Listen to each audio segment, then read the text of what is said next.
Hello guys, welcome back to another video of Tactim channel. Hope you guys having a great day. In this video I'm gonna show you how can you separate audio from video in Premiere Pro. So guys, here you can see there is a clip where it is the audio and the video is together, which is called link together. You can say you can make this audio separate from video by clicking right click on this clip and clicking unlink.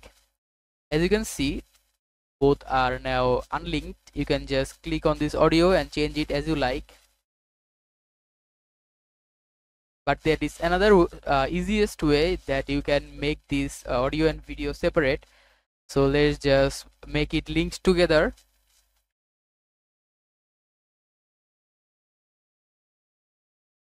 As you can see, it is back linked together. Now all you need to do is just click on your Alt key.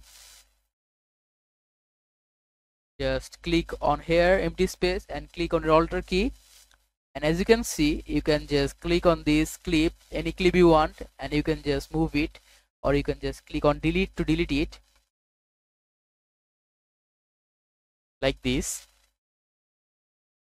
So guys, that's how you can separate audio from video in Premiere Pro. Hope you find this video helpful. If you found this video helpful, then give a thumbs up and don't forget to subscribe to Tactim channel. Thank you very much for watching the video.